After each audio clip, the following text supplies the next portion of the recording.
বিকেলবেলা স্ন্যাক্সে আমাদের চায়ের সঙ্গে কিছু না কিছু খেতে ইচ্ছে করে। সবসময় কি আর বানিয়ে খাওয়া যায়?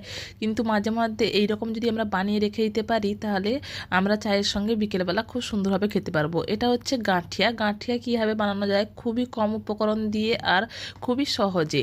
তার জন্য এখানে নিয়েছি বেসন 200 গ্রাম, জোয়ান, হলুদ, স্বাদ মতন লবণ, বেকিং সোডা, আর এখানটায় দিয়েছি গোলমরিচের গুঁড়ো, আর দিয়েছি লঙ্কার গুঁড়ো।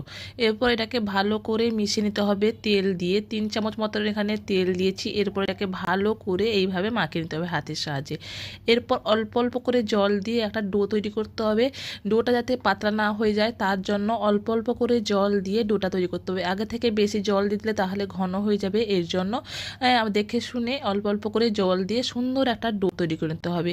যেভাবে আমরা আটা তৈরি করি সেভাবে নয়, তার থেকে একটু নরম হবে সেইভাবে ভালো করে ডো তৈরি করে নিতে হবে। ডোটা যখন তৈরি হয়ে আসবে তখনই তেল হাতে নিয়ে ভালো করে এইভাবে মাখিয়ে নিতে হবে, তাহলে হাতে জ্বলে যাওয়ার সম্ভাবনা থাকবে না, সুন্দরভাবে ডোটা তৈরি হয়ে যাবে।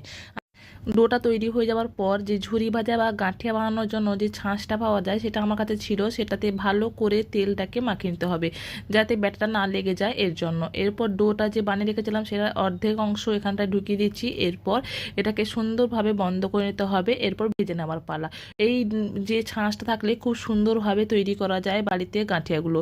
এরপর তেলটা গরম হয়ে গেলে গাঁঠিয়াগুলোকে এইভাবে ভালো করে ছাঁচের সাহায্যে বের করে নিলেই আমাদের সুন্দরভাবে যে এই গাঁঠিয়াগুলো তৈরি হয়ে যাবে। এই গাঁঠিয়াটা খুব ইজিভাবে বানানো যায়। এই যে ছাঁচটা থাকলে বাড়িতে খুব সুন্দরভাবে এটা বানানো যায়। আর এটা খুব সুন্দরভাবে লো টু মিডিয়াম ফ্লেমে ভাজতে হবে, তাহলে খুবই ফুরফুরে হবে এবং সব মুচমুচেও হবে। এরপর এটাকে ভালো করে উল্টে পাল্টে ভালো করে ভেজে নিতে হবে। লো টু মিডিয়াম রাখতে হবে, নইলে পুড়ে যাবে আর এটা ক্রিস্পি হবে না।